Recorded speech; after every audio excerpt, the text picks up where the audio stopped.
हल्द्वानी पहुंचे पूर्व दर्जा राज्य मंत्री और राज्य आंदोलनकारी हरीश पनेरू ने 17 नवंबर को मैक्स कार के खाई में गिरकर 9 लोगों की मौत के मामले में शासन, प्रशासन और स्थानीय विधायक पर कई सवाल उठाए। हरीश पनेरू ने कहा कि इस खराब सड़क मार्ग के कारण अब तक 28 लोगों की मौत हो चुकी है और यह मौत किसी और वजह से नहीं बल्कि सड़क बनाने वाले संबंधित विभाग, स्थानीय प्रशासन और जिम्मेदार प्रतिनिधि की लापरवाही की वजह से हुई है। उन्होंने मांग की है कि इस मामले में जल्द दोषियों के ऊपर मुकदमा दर्ज कर कार्यवाही होनी चाहिए। उन्होंने आरोप लगाया कि सरकार द्वारा भी मृतकों के परिजनों को उचित मुआवजा नहीं दिया गया। हरीश पनेरू ने कहा कि पिछले कई साल से लगातार हर स्तर पर आवाज उठाने के बावजूद भी शासन, प्रशासन और स्थानीय विधायक लोगों के मरने का इंतजार कर रहे हैं। उन्होंने आरोप लगाया कि स्थानीय विधायक के कहने पर जिलाधिकारी भी उस सड़क के निरीक्षण में नहीं गई। हरीश पनेरू सहित ओखलकांडा के जनप्रतिनिधियों ने कहा कि फिलहाल पूरा गांव शोक में डूबा हुआ है। एक मासूम बच्चा जिंदगी और मौत की जंग लड़ रहा है। उसके उपचार के लिए भी शासन, प्रशासन को समुचित व्यवस्था करनी चाहिए। अगर एयरलिफ्ट करने की नौबत आए तो उसकी व्यवस्था भी सरकार द्वारा की जानी चाहिए। और अब ऐसे हालातों में यदि सड़क नहीं बनाई गई तो ग्रामीणों के साथ बड़ा आंदोलन किया जाएगा।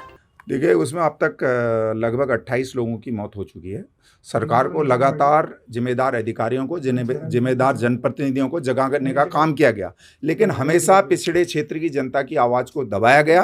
अब मेरा ये कहना है कि पीपल पानी तक हम सरकार को और जनप्रतिनिधियों को समय दे रहे हैं कि दोषियों के खिलाफ, चाहे वो जनप्रतिनिधि हो जिन्होंने गुमराह किया, चाहे वो अधिकारी हो जिन्होंने ये कहा कि सड़क हम आज बना रहे हैं, कल बना रहे हैं, उनके खिलाफ अगर मुकदमा दर्ज नहीं होता है तो हम इस लड़ाई को राज्यपाल के यहाँ, मैंने ज्ञापन बनाया, मैं राज्यपाल के यहाँ स्वयं धरना दूंगा।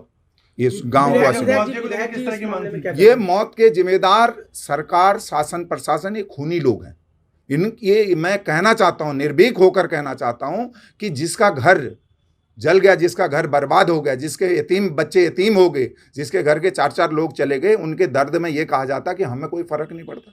इससे बड़ी दुख की बात मेरे लिए कुछ नहीं हो सकती है।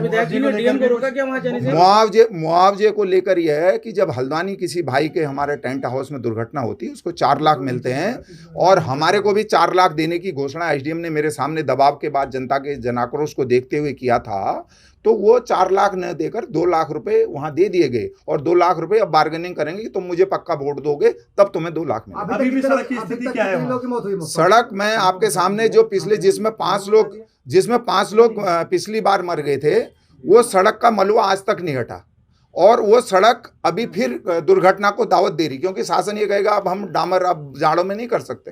तो आगे को कोई मरेंगे तो निश्चित रूप से कोई घटना होगी तो उसके लिए संबंधित अधिकारी और संबंधित जनप्रतिनिधियों की, क्योंकि बार बार गुमराह करने का काम किया, उन पर मेरा कहने का खुले रूप से कि जो इस तरह से गैर जिम्मेदाराना बयान कर रहे हैं, जिन्होंने गैर जिम्मेदाराना वहाँ पर काम नहीं होने दिया वोट के लालच में, उनके खिलाफ मुकदमा दर्ज होगा और नहीं होगा तो हम बिल्कुल रोका। उन्होंने कहा मेरी सरकार है, आप कैसे चले जाओगे वहाँ, जब मैं कहूंगा जब जाओगे। और वहाँ इतना भ्रष्टाचार, अन्याय, अत्याचार हो रहा है, उसकी पराकाष्ठा अति हो गई है। कमीशन खोरी भी चल रही है। कमीशन खोरी तो वहाँ कमीशन ही कमीशन है, खोरी तो कुछ है ही नहीं। कमीशन ही कमीशन है, जमीन पर काम तो कुछ है ही नहीं।